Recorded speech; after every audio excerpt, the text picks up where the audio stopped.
میرے محترم بھائی اور دوستو، اللہ تبارک و تعالی کو پہچاننا، اس کی ماننا، جس سے روکے اس کو چھوڑ دینا، جس کا کہے اس کو کر لینا، یہ زندگی کا مقصد ہے، اور اس پر زندگی بسر ہو جائے اور اسی پر خاتمہ ہو جائے، اس کا نام کامیابی ہے۔ فمن زحزح عن النار، جو دوزخ سے بچ گیا، وادخل الجنہ، اور جنت میں چلا گیا، فقد فاز، وہ کامیاب ہو گیا۔ دوزخ سے کیسے بچتا ہے؟ نافرمانی کو چھوڑنے سے۔ وہ جنت میں کیسے پہنچتا ہے؟ اس کی اطاعت سے۔ من یطع اللہ ورسولہ فقد فاز فوزا عظیما، جس نے اللہ اس کے رسول کو راضی کر لیا، اطاعت کر لی، تو وہ دنیا اور آخرت میں کامیاب ہو۔ ہمارے دنیاوی علم نے کامیابی کا مفہوم بدل دیا اور ذہن بھی بدل دیا۔ ہمیں یہ ذہن دیا گیا، میرے پنکھے کو بند کرو، شور کم۔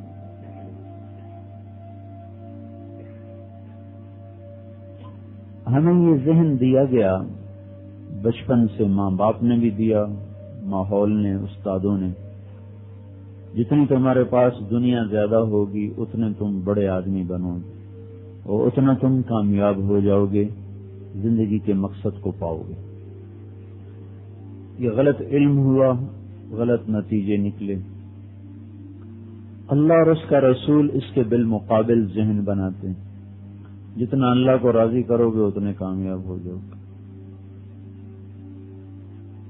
جتنا اللہ تم سے راضی ہوگا اتنا تمہاری دنیا اور آخرت بن جائے گی۔ یہ ذہن قرآن دیتا ہے۔ بازار کا اور دفتر کا اور کاروبار کا اور ماں باپ کا دیا ہوا ذہن یہ ہے کہ دنیا تمہاری منزل ہے۔ اللہ کا، قرآن کا، رسالت کا دیا ہوا سبق یہ ہے کہ دنیا تمہارے لیے گزرگاہ ہے، آخرت تمہاری منزل ہے۔ دنیا کا سبق یہ ہے کہ یہاں کی عزتیں تمہارا مقصد ہیں۔ قرآن کا سبق اور اللہ کا سبق یہ ہے کہ یہ تمہارے راستے کی چیز ہے، آخرت کی عزت تمہارا مقصد ہے۔ آج کے ماحول کا درس یہ ہے کہ یہاں کی ذلتوں سے بچنا، تمہاری شکستوں سے، فقر سے، فاقہ سے بچنا، یہ تمہاری زندگی کا موضوع ہے۔ قرآن کا سبق یہ ہے کہ جہنم کی بھوک کے، آخرت کی بھوک سے بچنا اور آخرت کی دھوپ سے، پیاس سے، ذلتوں سے بچنا، یہ تمہاری زندگی کا موضوع، منزل اور مقصد ہے۔ تو یہ بالکل دو متضاد چیزیں ہوگی۔ جو آدمی دنیا اور اس کی چیزوں کو سامنے رکھ کر چلتا ہے، اس کی راہوں میں اللہ اور اس کا رسول آتا ہی کوئی نہیں۔ جو اللہ اس کے رسول کو سامنے رکھ کر چلتا ہے، اس کی راہوں میں دنیا اور اس کی چیزیں بے مقصد، بے معنی ہو جاتی ہیں۔ مل گئی تو روزی، نہ ملا تو روزہ، وہ اس ذہن کے ساتھ اپنی زندگی کا سفر شروع کرتا ہے۔ اور جو مال، متاع، عزت، دھن، دولت، حکومت، سیاست اور بنگلے، کوٹھیاں، ان کو سامنے رکھ کر زندگی گزارتا ہے، پھر وہ حکموں کو توڑتا ہے، شریعت کو چھوڑتا ہے، سنتوں کو وہ ترک کرتا چلا جاتا ہے کہ اس کی منزل میں اگر اللہ کا حکم رکاوٹ بنے گا تو اسے چھوڑے گا، شریعت رکاوٹ بنے گی اسے توڑے گا، سنت رکاوٹ بنے گی اسے ہٹائے گا، لیکن اپنی منزل، پیسہ، عزت، دھن، دولت، اس کے پیچھے وہ چلے گا اور اس کی وہ پوجا کرے گا۔ یہ اس وقت کا ہمارا معاشرہ ہے، یہ ہمارے معاشرے کی بنیاد ہے۔ جس معاشرے کی بنیاد پیسہ ہو، دنیا کی لذتیں، راحتیں ہوں، ان بنیادوں پہ اسلام کی عمارت تعمیر نہیں ہو سکتی۔ یہاں اگر جنید بغدادی رحمت اللہ علیہ بھی حکومت پر بیٹھ جائیں تو وہ بھی اس معاشرے کو اسلام پہ نہیں لا سکتے، کیونکہ اسلام کی ایک مثال دیتا ہوں۔ یہ پنکھا چل رہا ہے نا، اس کے اندر ایک طاقت ہے، تو یہ ہمارا اشارہ سمے ہم یوں کرتے ہیں یہ چل پڑتا ہے، یوں کرتے ہیں یہ بند ہو جاتا ہے۔ اگر ہم اس کی طاقت کو ختم کر دیں، پیچھے جو طاقت آ رہی ہے اس کا تار کاٹ دیا جائے پھر اب آپ اس کو ڈنڈے ماریں پھر بھی نہیں چلے گا، منت کریں پھر بھی نہیں چلے گا، خوشامد کریں پھر بھی نہیں چلے گا، دھمکیاں دیں پھر بھی نہیں چلے گا، مارو گے تو ٹوٹ جائے گا، چلے گا نہیں، پر ٹوٹ جائیں گے، منت کرو گے سمجھے گا نہیں، سنے گا نہیں۔ جسم سے روح نکل جائے تو اس جسم، آنکھ موجود، کان سب کچھ موجود، اسے کہو کر، اسے کہو نہ کر، اس کے لیے برابر ہو گیا، کیونکہ روح ختم، روح گئی، جسم مٹی ہو گیا۔ جس معاشرے سے اسلام کی روح نکل جائے اسے دنیا کا کوئی بڑے سے بڑا ابدال قطب بھی دین پہ نہیں لا سکتا، کیونکہ دین اندر کی طاقت سے چلتا ہے، باہر کی طاقت سے نہیں چلتا۔ میرے والد صاحب رحمت اللہ علیہ نے گاؤں میں نماز پر پابندی لگا دی، جو نہیں نماز پڑھتا تھا اس کو پٹائی ہو رہی ہے، ٹھکائی ہو رہی ہے، لوگوں نے بے وضو پڑھنا شروع کیا، اور میرے تائے کو پتہ چلا تو اس نے پھر میرے باپ کو سمجھایا کیا کرتا ہے، لوگوں کو برباد کرتا ہے، ایسے تھوڑا یہ نماز پڑھیں گے، تو ابھی تو تمہاری نماز پڑھ رہے ہیں۔ تو جب تک اندر سے دیکھو نا، بیج ہے، بیج سے درخت لینے کا ایک قانون ہے، بیج سے فصل بنے، پھل بنے، اس کا ایک قانون ہے۔ اب کو گٹھلی کو کہو آم بن جا، بنے، دانے سے کہو خوشا بن جا، بنے، خوبانی کی گٹھلی سے کہو چل کھڑا ہو جا، درخت بن جا، یہ زبان وہ نہیں سمجھتی، ہاں اس کو فطرت کے قانون کے ساتھ چلاؤ، اس کے حوالے کرو، اسے موسم کو دیکھو، پھر زمین کو دیکھو، پھر اسے کاشت کرو، پھر اسے پانی لگاؤ، پھر اس کی نگرانی کرو۔ اب یہ کام ہندو، دہریہ، مشرک بھی کرے گا تو اللہ اس کے دانے کو خوشا بنائے گا، گٹھلی کو آم بنائے گا، اور اس کے بادام کو خوبانی بنائے گا، اور جو اس کو ریشم کے کپڑوں میں لپیٹ کر چاہے مسلح بچھائے، تو چاہے اللہ قادر ہے کر دے گا، پر اللہ ایسا نہیں کرتا، اس نے خود اس کائنات کو اسباب کے تحت چلایا۔ ہمارے نبی سے بڑھ کر اللہ کو کون پیارا ہوگا؟ اور دیکھو رات کو ہجرت کے لیے چھپ کے جا رہے، کوئی اللہ کے نبی پہ ہاتھ اٹھا سکتا؟ ساری دنیا کے شیطان، جن، انسان، ملک الموت بھی آ جاتا،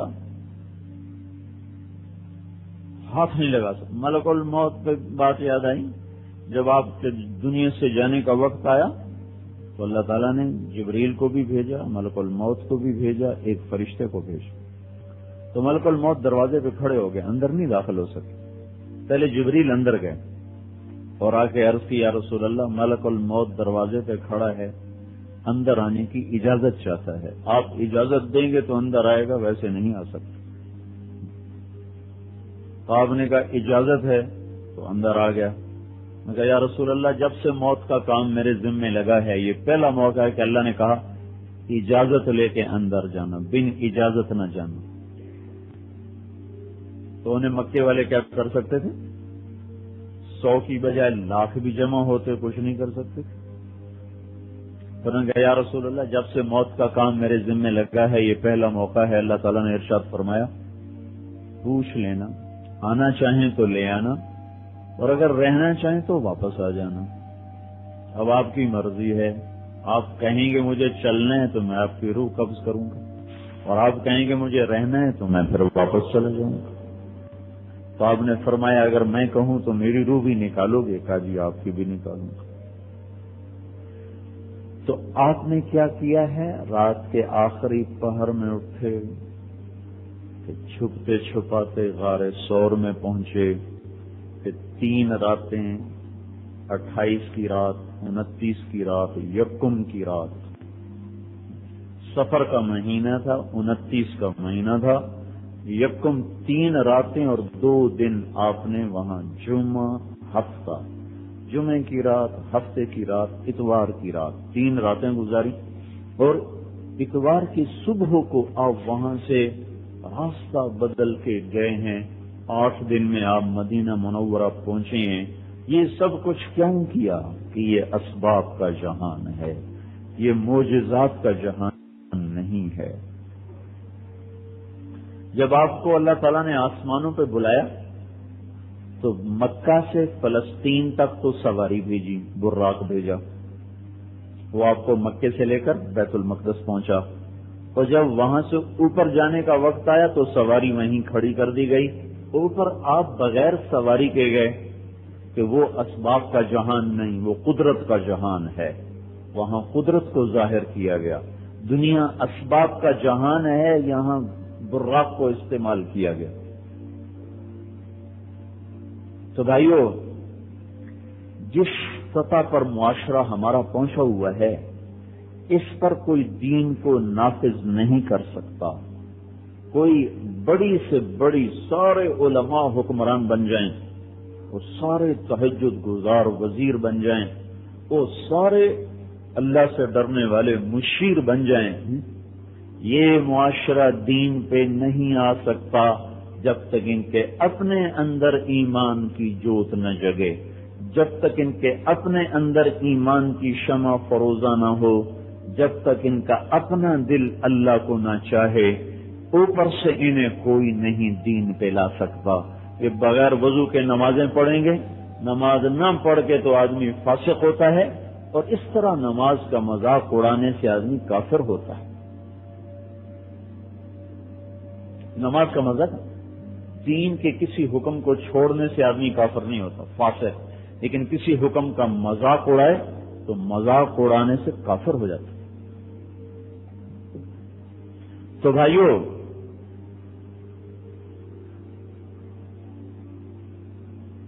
اللہ تعالیٰ چاہتے تو ساری دنیا کو ہدایت دے دیتے، لیکن یہ امتحان کی جگہ ہے، اور اس نے ہمیں اس جہان میں منتخب کیا ہے لیبلوکم ایکم احسن عملا، وہ دیکھے گا کہ ہم میں اچھا عمل کون کرتا ہے۔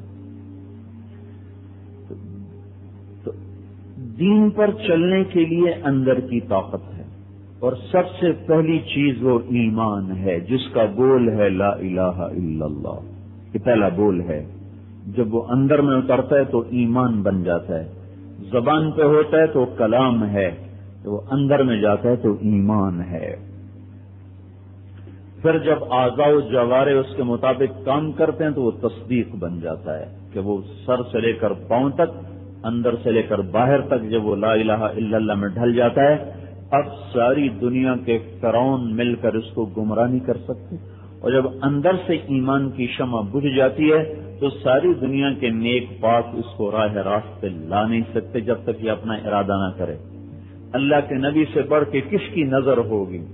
ابو جہل میں طلب نہیں تھی، وہ نظر نے کام نہیں دیا۔ ابو لہب میں طلب نہیں تھی، آپ کی کتنی تمنا تھی کہ میری قوم ساری مسلمان ہو جائے، ادھر طلب نہ تھی۔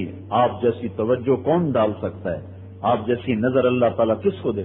آپ کی تو ظاہری آنکھ ایسے، مسلم شریف کی روایت ہے، آپ نے نماز کے بعد فرمایا لوگوں رکوع سجدہ ٹھیک کیا کرو، جیسے میں آگے دیکھتا ہوں ایسے میں پیچھے بھی دیکھتا ہوں۔ اب ہم آگے دیکھیں تو پیچھے نظر نہیں آتا، پیچھے دیکھیں تو آگے نظر نہیں آتا، ادھر دیکھوں تو ادھر نظر نہیں آتا، ادھر دیکھوں تو ادھر نظر نہیں آتا۔ لیکن آپ نے ارشاد فرمایا جیسے مجھے اللہ آگے دکھاتا ہے ایسے ہی مجھے پیچھے بھی دکھاتا ہے، میں آگے ہو کر بھی تمہیں پیچھے دیکھ رہا ہوتا ہوں۔ رکوع سجدہ ٹھیک کرو، امام کے آگے مت چلو۔ تو جس کی یہ آنکھ اتنی طاقتور ہو، اس کی دل کی نظر کتنی طاقتور ہوگی، اور ان کی اندر کی کیفیت یوں آتا ہے حدیث میں کہ اگر اللہ تعالیٰ اپنی تجلیات میں سے ایک تجلی ڈال دے نا، ایک تجلی کو اتار دے نیچے، تو عرش سے لے کر تحت الثری تک ساری کائنات جل جائے گی۔ عرش، اس کے نیچے کرسی، لوح محفوظ، پھر جنت، پھر ساتواں آسمان، پھر چھٹا، پانچواں، چوتھا، تیسرا، دوسرا، پہلا، پھر اس کے نیچے خلا کے بے شمار ستارے، سیارے، یہ سب ایک تجلی پڑنے پہ جل کے راکھ ہو جائیں گے۔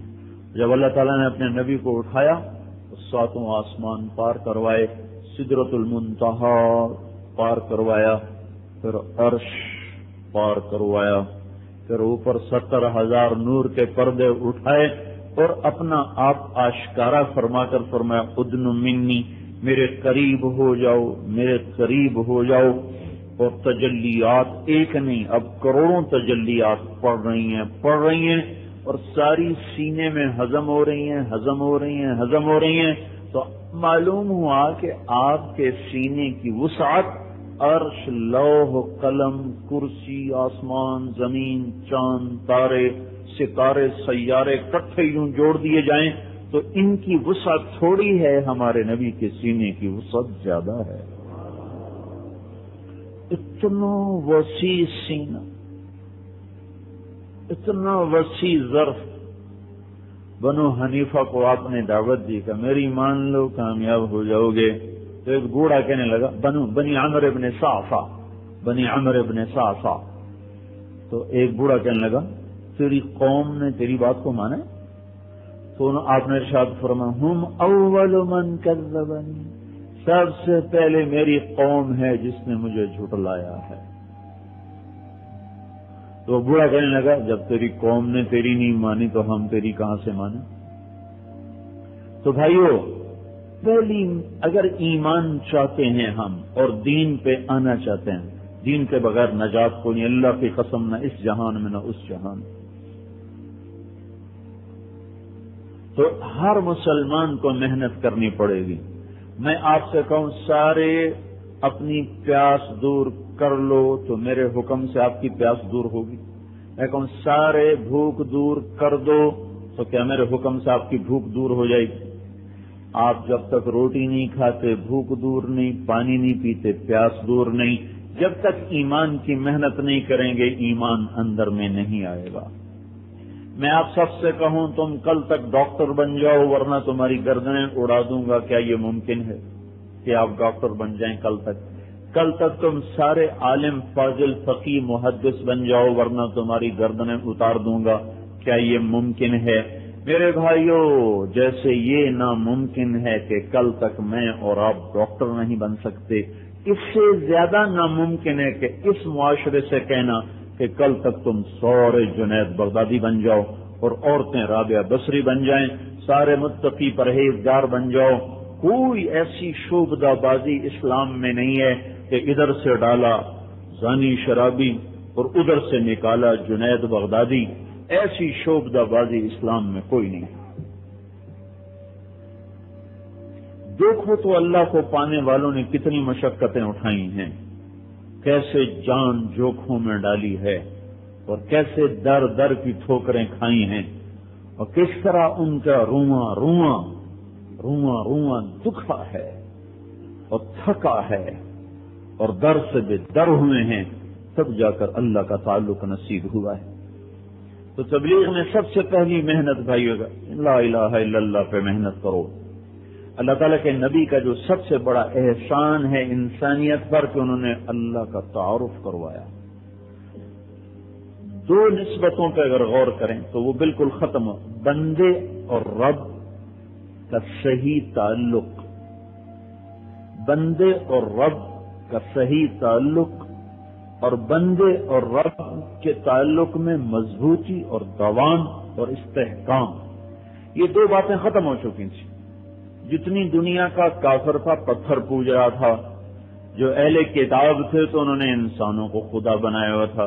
اللہ تعالیٰ نے ان کا گلہ اتخذوا احبارهم ورهبانهم اربابا من دون اللہ، انہوں نے اپنے علماء کو اور اپنے بزرگوں کو خدا بنا دیا کہ اللہ بھی کرتا ہے اور یہ بھی کرتے ہیں، اللہ سے بھی ہوتا ہے ان سے بھی ہوتا ہے. اور عیسیٰ علیہ السلام کو ویسے ہی اللہ کا بیٹا بنا دیا. وقالت النصارى المسیح ابن اللہ، یہ تو اللہ کا بیٹا. اور قالت الیہود عزیر ابن اللہ، اور یہودی کہنے لگے عزیر اللہ کا بیٹا. وہ بن باپ کے پیدا ہوئے ان کا اللہ کا بیٹا. اور عزیر علیہ السلام 100 سال کے بعد زندہ ہوئے اور واپس آئے، ان کا عزیر ابن اللہ، عزیر اللہ کا بیٹا.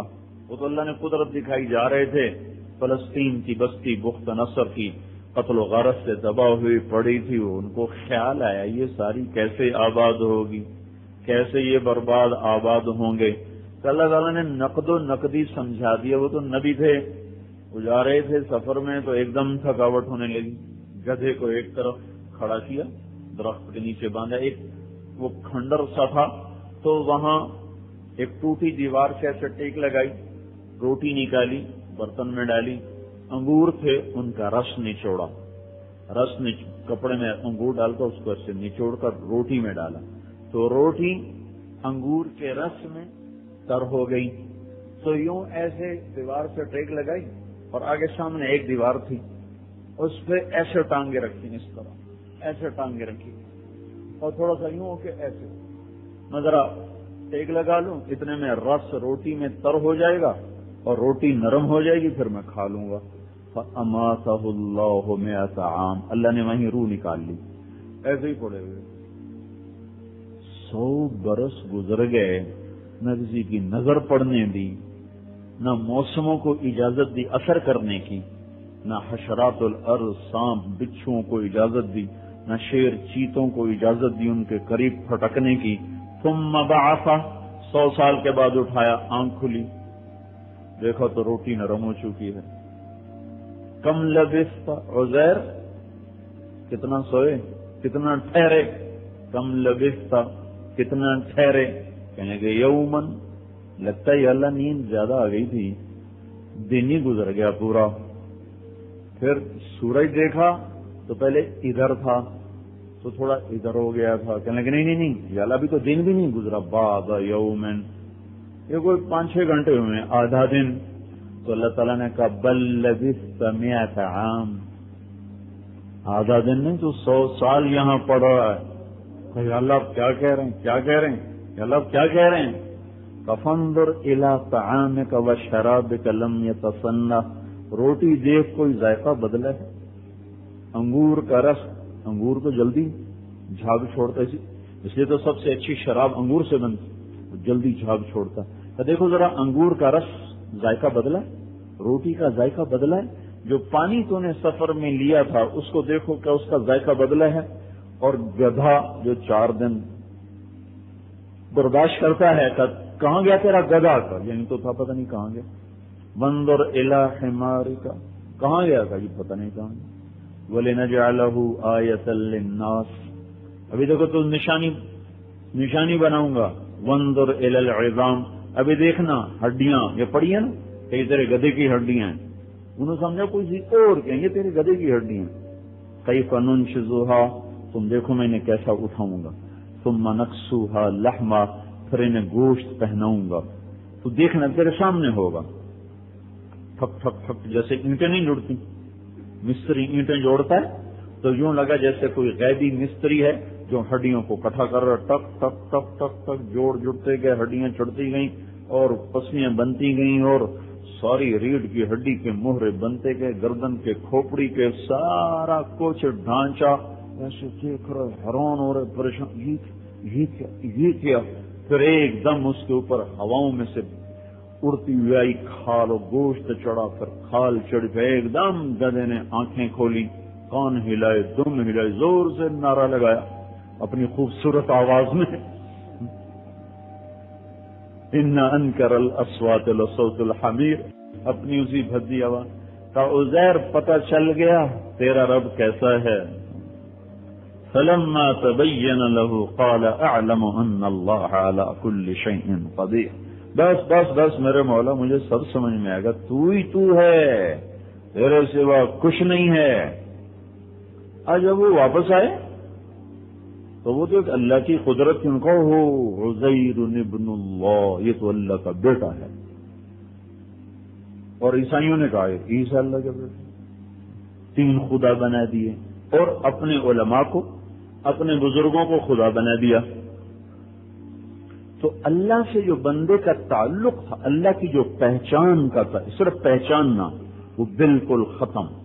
جو مشرک تھے وہ تو پتھروں کو پوج رہے، اور حال ان کا اس حد تک گر گیا تھا، ایک عورت نے اپنے بچے کو بھیجا، مکھن دے کر، روٹی دے کر کے جاؤ فلاں بت کی نظر کر کے آؤ، وہ خود بیچارے کو بھی بھوک لگی ہوئی، اب اس نے جا کے روٹی رکھی اور کھڑا ہو گیا کہ اب یہ خدا کہے گا تھوڑی سی تو بھی کھا لے، اب وہ کھڑا انتظار میں، یہ کہے گا تو کھاؤں گا، نہیں کھاؤں گا تو کوئی اگر میں نے خود اٹھا لیا تو کوئی بجلی آئے گی، میرا سر پھاڑ دے گی، میرے تباہ برباد کر دے گی۔ کھڑا کھڑا وہ کہاں سے بولے، اتنے میں کتا آیا، اس نے بڑے آرام سے روٹی کھائی، مکھن کھایا، ٹانگ اٹھا کے اس کے خدا پہ پیشاب کیا، لیکن اس کی عقیدت میں پھر بھی کوئی فرق نہیں آیا۔ یہ معاشرہ تھا جس میں اللہ کا نبی آئے۔ عمر بن جموح رضی اللہ تعالیٰ نے بت کی پوجا کرتے تھے، لکڑی کا بت تھا، ان کے بیٹے مسلمان ہوئے تو انہوں نے اس کو سمجھایا، ان کا بیٹے میری 60 سال گزر گئی، اب میں کیا مسلمان، میرا خدا میرے لیے کہا۔ تو انہوں نے ایک دن کیا کیا، اس کو ان کے وہ بت کو اٹھا کے باہر پھینک دیا۔ صبح اٹھ کے دیکھا تو بت غائب، کہنے کہ میرا خدا ہی غائب ہو گیا، کہاں چلا گیا؟ دیکھا تو ایک پورے کرکٹ کے ڈھیر پہ پڑا ہوا، اس کو اٹھا کے لائے، نہلا دھلا خوشبو لگا کے رکھا، پھر بندگی شروع کر دی۔ رات کو بچوں نے پھر پھینک دیا۔ 3-4 دفعہ مسلسل جب ہوا تو وہ انہوں نے نا رات کو تلوار نکالی اور اس کے پاس رکھ دی، کہا میرے خدا میں بوڑھا آدمی ہوں، تیرا پیرا تو دے نہیں سکتا، یہ تلوار رکھ کے جا رہا ہوں، رات کو جو آیا نا اس کی تو خود خبر لینا۔ ہو کے سو گئے۔ ان کے بیٹوں نے جب دیکھا تلوار پڑی تو اس کو اٹھایا، سارے مدینے کا چکر لگایا، ایک کتا مرا پڑا تھا، پھول کے اس کی ٹانگیں اوپر اٹھ گئی تھی، انہوں نے اس کی ٹانگ کو کتے کی ٹانگ سے باندھ دیا۔ صبح جب آنکھ کھلی تو پھر دیکھا خدا غائب، پھرتے پھرتے پھرتے دیکھا تو وہ کتے سے بندھا ہوا، کہنے تیرا بیڑا غرق، تو خدا ہوتا تو کتے کے ساتھ تو نہ سوتا۔ یہ وہ معاشرہ تھا جس میں اللہ کے نبی تشریف لائے۔ ادھر عیسائیوں کی طاقت اور حکومت، وہ کہتے ہیں عیسیٰ علیہ السلام اللہ کا بیٹا، ہمارے پادری ہمارے بزرگ یہ بھی خدا ہیں، یہ بھی کرتے ہیں، اللہ بھی کرتا ہے۔ اور ادھر یہود کی طاقت تھی تو وہ کہتے تھے عزیر اللہ کا بیٹا ہے، اور ہمارے احبار ہمارے رہبان یہ بھی کرتے ہیں، اللہ بھی کرتا ہے۔ اس ساری فضا میں جب چاروں طرف لوگوں کے ذہن دل دماغ ہزاروں خداؤں میں بٹ چکے ہوں تو ایک دم فاران کی چوٹیوں سے ایک آواز آئی، لا الہ الا اللہ۔ اس آواز نے ایک تہلکہ مچا دیا۔ لا الہ، یہ لا ایک تلوار کی طرح کوندتی ہوئی تلوار تھی، یہ چمکتی ہوئی بجلی تھی۔ اس کو اللہ نے لا کو اٹھایا اوپر سے اور اس کو تلوار کی طرح چلایا، اور عرش سے لے کر فرش تک ساری مخلوق کو لا کی تلوار سے کاٹ کر یہ بتایا کہ کچھ نہیں ہو سکتا، جو ہوا، جو ہو رہا، جو ہوگا، سب اللہ کے ارادے اور امر سے ہوا، ہو رہا ہے، ہوگا۔ لا الہ، یہ لا ہر طرف چلا، لا الہ، کوئی معبود نہیں، اللہ ہی ہے۔ لا الہ، کوئی رازق نہیں، اللہ ہی ہے۔ لا الہ، کوئی شفا دینے والا نہیں، اللہ ہی ہے۔ لا الہ، کوئی اولاد دینے والا نہیں، اللہ ہی ہے۔ لا الہ، کوئی مسئلے کا حل کرنے والا نہیں، صرف اللہ ہی ہے۔ لا الہ، کوئی عزتیں دینے والا نہیں، صرف اللہ ہی ہے۔ لا الہ، کوئی زندگی دینے والا نہیں، صرف اللہ ہی ہے۔ لا الہ، کوئی آنکھوں کا نور دینے والا نہیں، صرف اللہ ہی ہے۔ لا الہ، کوئی محبتیں دینے والا نہیں، صرف اللہ ہی ہے۔ لا الہ، کوئی نفرتوں کو دبانے والا نہیں، صرف اللہ ہی ہے۔ اور لا الہ، کوئی فتح دینے والا نہیں، صرف اللہ ہی ہے۔ اور لا الہ، اور کوئی مسئلے حل کرنے والا نہیں، صرف اللہ ہی ہے۔ اور لا الہ، کوئی زمین سے برکتیں دینے والا نہیں، صرف اللہ ہی ہے۔ جو لا کہا وہ لا ہوا، وہ لا بھی اس میں لا ہوا، جز لا ہوا، کل لا ہوا، پھر کیا ہوا، اللہ ہوا۔ ایسا اللہ لوگ نہیں جانتے تھے، آج بھی لوگ ایسا اللہ نہیں جانتے۔ آج بھی ہم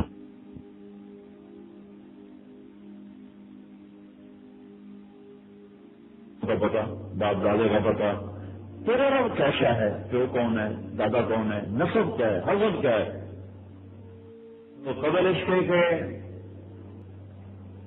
آپ جواب دیتے اللہ تعالیٰ نے جبریل اتارا، بجاؤ جبریل میرے محبوب کو پیغام دو، انہیں کہو میرا تعارف چاہتے ہو، میری برادری قوم قبیلہ سننا چاہتے ہو تو سنو قل هو اللہ احد. احد ہے اللہ الصمد، والصمد ہے لم یلد ولم یولد، نہ کوئی اس سے پیدا ہوا نہ وہ کسی سے پیدا ہوا. ولم یکن لہ کفوا احد، کوئی اس جیسا. ان النفس لامارۃ بالسوء. اللہ نے کہا یا ایتھا النفس المطمئنہ، 3 درجے اندر کے بتائیں گے. ایک اندر کا نفس وہ ہے جو ہر وقت اس کو برائی پہ ابھارتا ہے. ان النفس لامارۃ بالسوء، اس کو کہتے ہیں نفس امارہ، جس کو کہتے ہیں نہنگو اژدہا شیر نر مارا تو کیا مارا، بڑے موذی کو مارا نفس امارہ کو گر مارا. یہ وہ بلا ہے. یہاں بیٹھو. یہ 2 چیزیں رکاوٹ آ جاتی ہیں تو اس سے صحیح سوچ سمجھ کے باوجود عمل غلط ہو جاتے ہیں. کہ گناہوں کی لذت وقتی اور فوری، اور باقی اعمال کی لذت دیر سے. اور میں آگے سے حملہ کروں گا. آگے کیا ہے؟ ایک تو ظاہری طرز ہے نا، آگے سے وار، پیچھے سے وار، دائیں سے وار، بائیں سے وار. لیکن یہی مطلب شیطان کو کبھی دیکھو نا آپ کو موقع مارا ہو، یا پیچھے سے آ کے ہاتھ ماری ہو، یا دائیں طرف سے آ کے دھکا دے، یا بائیں طرف سے آ کے دھکا دیا ہو. یہ تو بڑی خوبصورت تشبیہ ہے. وہ کیا کہہ رہا ہے؟ ثم لآتینہم من بین ایدیہم، آگے سے حملہ کروں گا. آگے کیا ہے؟ آخرت. آگے کیا ہے؟ موت. آگے کیا ہے؟ قبر. آگے کیا ہے؟ حشر. آگے کیا ہے؟ جنت. آگے کیا ہے؟ جہنم. کا آگے سے حملہ کروں گا. انہیں موت سے غافل کروں گا، انہیں قبر کے اندھیروں سے غافل کروں گا، انہیں ان کے اندر سے جنت کے شوق نکال دوں گا، ان کے اندر سے جہنم کے خوف نکال دوں گا، ان کے اندر سے آخرت کی فکر نکال دوں گا. ومن خلفہم، پیچھے سے حملہ کروں گا. پیچھے کیا ہے؟ پیچھے دنیا ہے. ہر سانس ہمیں آگے دھکیل رہا ہے اور دنیا پیچھے جا رہی. ہر سانس ہمیں آگے دھکا دے رہا ہے. ہر پل، ہر گھڑی، ہر لمحہ، ہر صبح، ہر شام وہ ہمیں آگے لے جا رہی ہے، دنیا پیچھے ہو رہی ہے. من خلفہم، پیچھے سے حملہ کروں گا. وہ کیا ہے؟ انہیں حرام خوبصورت دکھاؤں گا، انہیں حرام کمائیوں میں پھنساؤں گا، انہیں سود میں پھنساؤں گا، انہیں جھوٹ میں پھنساؤں گا، انہیں یہی دنیا جنت بنا کے دکھاؤں گا، یہی دنیا جہنم بنا کے دکھاؤں گا. اسی دنیا کی چوپڑی روٹی کا انہیں غلام بناؤں گا. اسی دنیا کے رقص اور موسیقی میں انہیں گم کر دوں گا، آگے کے بھلا دوں گا. ان ایمانہم، دائیں طرف سے حملہ کروں گا. دائیں طرف سے حملہ کیا ہے؟ نیکیوں کا لکھنے والا ادھر فرشتہ بیٹھا، ادھر نیکیوں کا فرشتہ بیٹھا. تو کیا کروں گا؟ جو تیرے نیک بندے ہیں نا، اب ان کو میں نیکی سے تو پہلا کام تو یہ کروں گا کہ ان کو نیکیوں سے ہٹاؤں گا. پہلا کام ان ایمانہم، ایمان دایاں، دایاں سے مراد اعمال صالحہ. کہ ان کو نماز پہ آنے نہیں دوں گا، روزے پہ آنے نہیں دوں گا، زکوٰۃ حج پہ آنے نہیں دوں گا، تقویٰ، ماں باپ کی خدمت، نظر کی حفاظت، ذکر و تلاوت، تبلیغ، اس پہ آنے نہیں دوں گا. اگر آ گئے تو پھر کیا کروں گا؟ ان کی نیتوں میں فطور ڈالوں گا. اور بڑا بزرگ، بڑا حاجی، بڑا سخی، اسپتال بنا کر ڈونیٹ کر دیا، بڑا سخی، مسجد بنا دی، بڑا سخی، مدرسہ بنا دیا، بڑا سخی، پیدل سال لگایا، بڑی قربانی والا. یہ جملے سنوانے کا شوق پیدا کر دوں. یہ دائیں طرف سے حملہ. بائیں طرف سے حملہ کیا ہے؟ ادھر گناہوں کا فرشتہ بیٹھا، جو نیکیاں برائیاں لکھتا ہے، برائیاں لکھتا ہے. کون کو گناہوں کی رغبت دلاؤں گا، دلاؤں گا، دلاؤں گا. شراب میں دکھاؤں گا، زنا میں دکھاؤں گا، سینما میں دکھاؤں گا، موسیقی میں دکھاؤں گا، رقص و سرود میں دکھاؤں گا، جوئے میں دکھاؤں گا، ماں باپ کی نافرمانی میں ساری لذت ان کو ادھر دکھاؤں گا. یہ 4 طرف سے اس کے حملے ہیں. میں نے کہا اب دیکھ لینا آگے کوئی آئے گا. تو اس اللہ پاک نے کتنا بڑا ہم پر احسان کیا کہ اللہ تعالیٰ کا جب دفع ہو جا، جو کرنا ہے کر لے. جب بھی میرے بندے سے کوئی خطا ہو گئی، گناہ ہو گیا، دائیں سے بائیں سے، آخرت کے بارے میں، دنیا کے بارے میں، نیکی کے بارے میں، بدی کے بارے میں، اور اس نے ایک دفعہ کہہ دیا یا اللہ معاف کر دے، تو میں بھی اسے ساتھ ساتھ معاف کرتا رہوں گا، معاف کرتا. چل جا دفع ہو، جو کرنا ہے کر لے. اب عبادت سب کی میں سب کی کلریاں اتار دوں گا، سب کو گمراہ کر دوں گا. اللہ نے کہا لا ابرح اغفر لهم مستغفرونی، میں بھی جب تک وہ معافی مانگتے رہیں گے انہیں معاف کرتا رہوں گا، معاف کرتا رہوں گا. تو بھائیو، دین سے بڑھ کر تو راستہ کوئی نہیں. چلتے کیوں یہ نوجوان، یہ بوڑھے، یہ عورتیں، یہ مرد، کیوں یہ 2 رکاوٹیں ہیں؟ ان رکاوٹوں سے لڑنے کے لیے کلشکوف نہیں چاہیے، اندر کا ایمان چاہیے، اندر کی طاقت چاہیے. اس کو سیکھنا ہے تبلیغ کا کام، اسے اوروں تک پہنچانا ہے تبلیغ کا کام. انسانیت کی فلاح کا سب سے بڑا کام ہے تبلیغ، کہ لوگوں کو گمراہی سے ہٹا کر جنت کے راستے پہ گیا، ان کو برائی کے راستے سے ہٹا کر جنت کی راہیں دکھا دینا. تو اس لیے صبح سے شام تک جو نبی تھکتے ہیں وہ سب سے زیادہ ہمارے نبی تھکے، سب سے زیادہ کام ان کا اللہ نے سب سے بڑا مرتبہ بھی ان کو عطا فرمایا.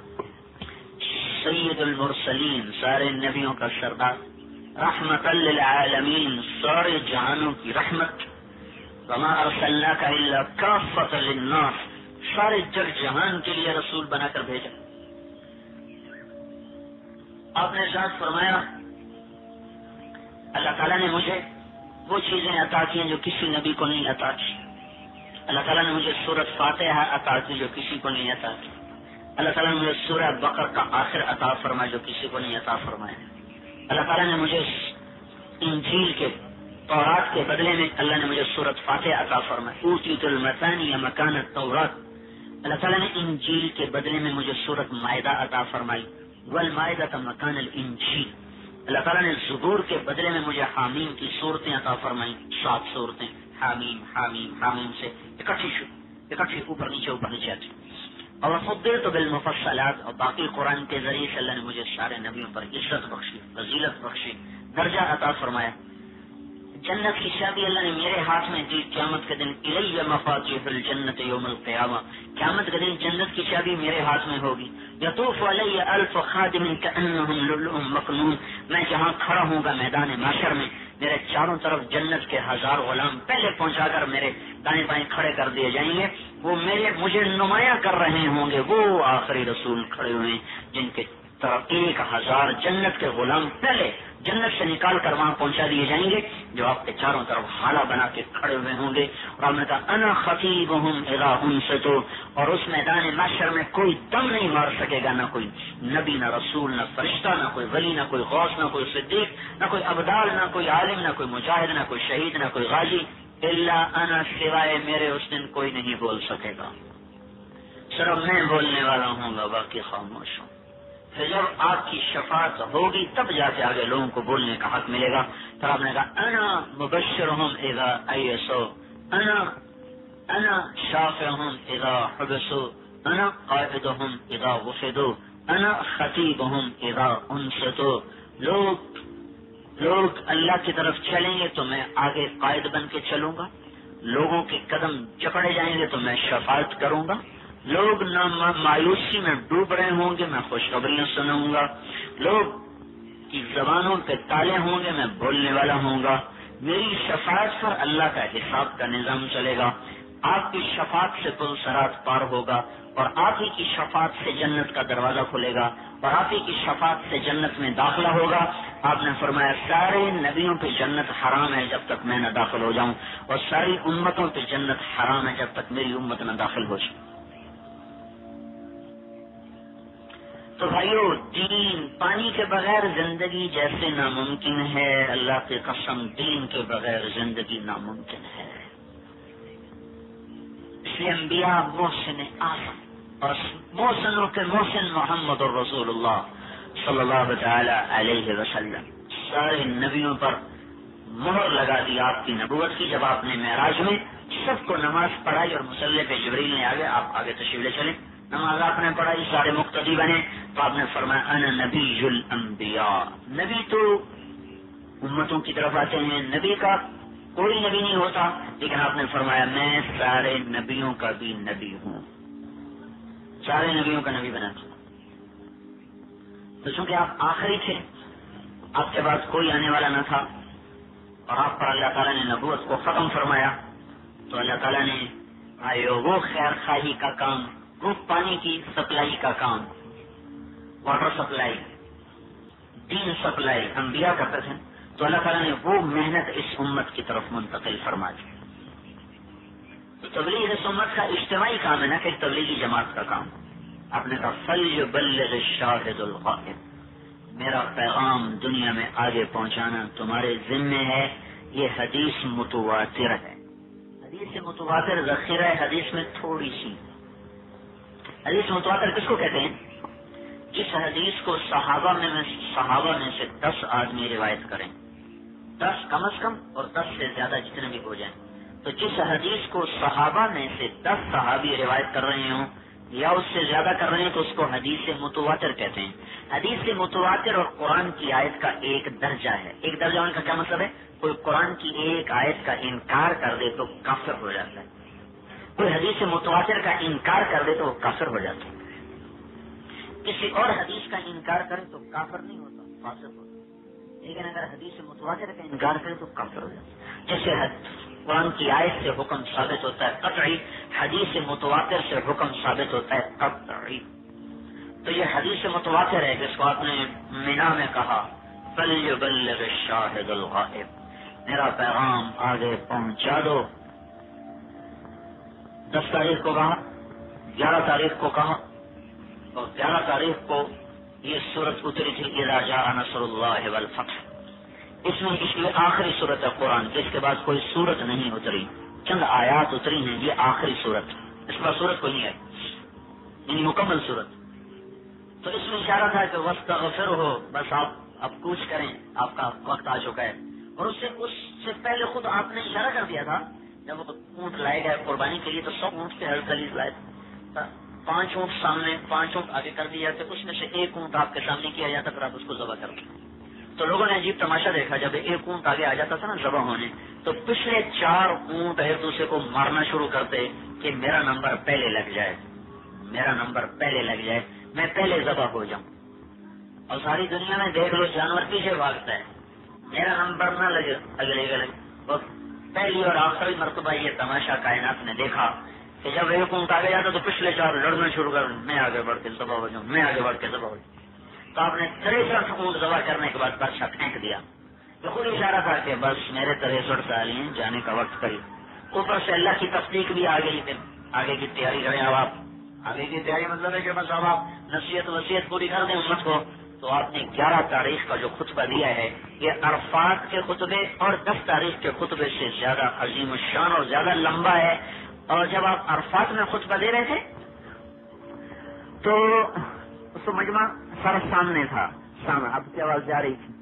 لیکن اس کے بعد آپ جب کوئی بات کرنی ہوتی تو آپ صفوان بن امیہ کے بھائی تھے، ربیہ بن امیہ، اپن سے کہتے ربیہ، لوگوں سے کہو اللہ کا رسول یہ کہہ رہا ہے. ان کی آواز بلندی ہو گئی تو لوگوں اللہ کے رسول یہ فرما رہے ہیں.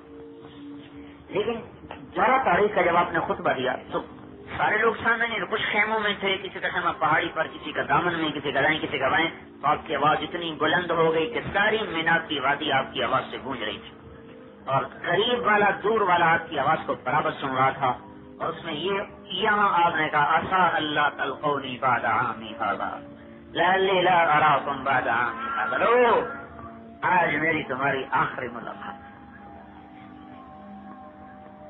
آج آخری ملاقات، آج کے بعد مجھ سے نہ مل پاؤ گے. یہ 11 تاریخ کو آپ نے کہا. تو اس میں آپ نے 3 دفعہ اس بات کو فَلْيُبَلِّغِ الشَّاهِدُ الْغَائِبُ. اس کے نام اپنی اونٹنی چتا پہ سوار. عمرو بن یسرب رضی اللہ تعالیٰ عنہ کے چچا تھے، انہوں نے آپ کی اونٹنی کی نکیل کو پکڑا ہوا تھا. عمرو بن یسرب رضی اللہ عنہ کے چچا، انہیں سے آپ کی اونٹنی کی نکیل کو، رسی کو پکڑا ہوا تھا. اور آپ اس دن 10 تاریخ کو اپنے قصوا پہ بیٹھ کے خطبہ دیا، اور 11 تاریخ کو آپ نے اونٹنی چتا پہ بیٹھ کر خطبہ دیا. اور آپ کی آواز ایسے گونج رہی تھی کہ خیمہ کیا پہاڑ بھی گونج رہے تھے. فَلْيُبَلِّغِ الشَّاهِدُ الْغَائِبُ، آگے پہنچاؤ، آگے پہنچاؤ. تو بھائی یہ کوئی تبلیغی جماعت کا ٹھیکہ تھوڑا ہی ہے کہ انہوں نے بستر اٹھا کے جانا ہے، میرپور والوں نے صرف انگلینڈ جانا ہے پیسے کمانے کے لیے. یہ جس نے کلمہ پڑھا ہے اور جو ختم نبوت پر اعتقاد اور یقین رکھتا ہے اس کے ذمے ہے اوروں کو پہنچانا. ہاں جب اپنے بھول جائیں تو پہلے اپنوں کو بتاؤ، جب اپنے ہی بھولے ہوئے ہیں تو اوروں کے پاس جانے کی کہاں سے فرض. یہ کوئی عذر نہیں ہے، تو ساری دنیا کو بات پہنچانی، پتہ نہیں اپنے نہ مانے اور پرائے پہلے مان لیں. لیکن بھائی افراد کہاں سے لائیں، لوگ کہاں سے لائیں. 1982 میں پہلی دفعہ میں انگلستان گیا تھا جماعت میں، تو ڈاکٹر امجد صاحب ہمارے ساتھ انہوں نے گھوڑے کو دعوت دی. وہ کہنے لگا پہلے تم لوگ پکے مسلمان ہو جاؤ پھر ہم بھی ہو جائیں گے. تو ایک اور گھوڑے کو دعوت دی. اس نے مجھے اسلام سے محبت ہے, مسلمانوں سے نفرت ہے, تو مجھے اسلام اچھا لگتا ہے, مسلمان برے لگتے. تو اس کا ہمارے پاس کیا علاج سوائے رونے دھونے اور منت خوشامد کی. تو بھائیو یہ واٹر سپلائی کا کام ہے تبلیغ. اللہ کی قسم اس سے بڑا ویلفیئر کام دنیا میں کوئی نہیں. یہ سب سے بڑی ویلفیئر سوسائٹی, یہ سب سے بڑا سوشل ورک ہے. یہ تبلیغ والے سوشل ورک نہیں کرتے. تو اس سے بڑا سوشل ورک کیا ہوگا کہ ایک آدمی جہنم کی راہوں پہ جا رہا ہو, اس کے پاؤں پکڑ کے منت کر کے توبہ کروا کے سیدھی راہ پہ لے آؤ. جمشید نے جب توبہ کی 6 سال اس کے پیچھے ہم پھرے پھرے پھرے. اس وقت اس نے کہا آپ لوگوں نے میرے اوپر احسان کیا کہ مجھے ان راہوں سے ہٹا لیا. ہمیں پتہ نہیں اس حال میں مرتا تو کہاں جاتا. اور ایک دفعہ ہم بنگلہ دیش گئے, 1991 میں چلا لگایا.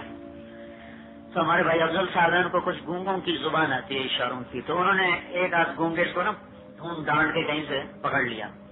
اس سے تھوڑی بات کی, وہ ہکا بکا حیران یہ کیا باتیں ہیں. اس پر اتنا اثر ہوا کہ ایک ہفتے میں 50 گونگے ہم نے اکٹھے کر, وہ خود اکٹھے کر کے لائے 50 گونگے. ان 50 گونگوں کو پتہ نہیں طہارت کیا ہے, وضو کیا ہے, نماز کیا ہے, کلمے کا مفہوم کیا ہے, کچھ پتہ نہیں. وہ اشاروں کی زبان تو پوری ہے. تو انہوں نے ماشاءاللہ ہمت کر کے ان کو پورا 2 ہفتے ہم وہاں وہ ہمارے ساتھ رہے, آ رہے, نمازیں پڑھ رہے, کلمہ کا مفہوم سیکھ رہے, وضو سیکھ رہے, طہارت. جس دن ہم واپس آ رہے تھے تو سارے گونگے ہمیں الوداع کہنے کے لیے مرکز آئے. تو ان کے لیڈر نے ہم سے کہا کہ کوئی ترجمانی کہ آپ لوگ ہمیں ماں باپ سے زیادہ محبوب ہیں. ہمارے ماں باپ نے ہمیں دین نہیں سکھایا تھا, آپ لوگ آ کے ہمیں دین سکھا کے جا رہے. تو ویسے تبلیغ کو اپنا کام بناؤ گے, دین کو اپنے اندر اور اوروں میں زندہ کرنا, یہ اس امت کی ذمہ داری ہے. ختم نبوت کی وجہ سے یہ دولت ملی ہے. اللہ تعالیٰ نے آپ کو سارے عالم, سارے انسان, سارے زمانے, سارے جنات عطا فرما. چلو الحمد كما أنت أهله فصل على سيدنا ومولانا محمد كما أنت أهله فافعل بنا ما أنت أهله إنك أهل التقوى وأهل المغفرة. ربنا آتنا في الدنيا حسنة وفي الآخرة حسنة وقنا عذاب النار. أعوذ بالله من الشيطان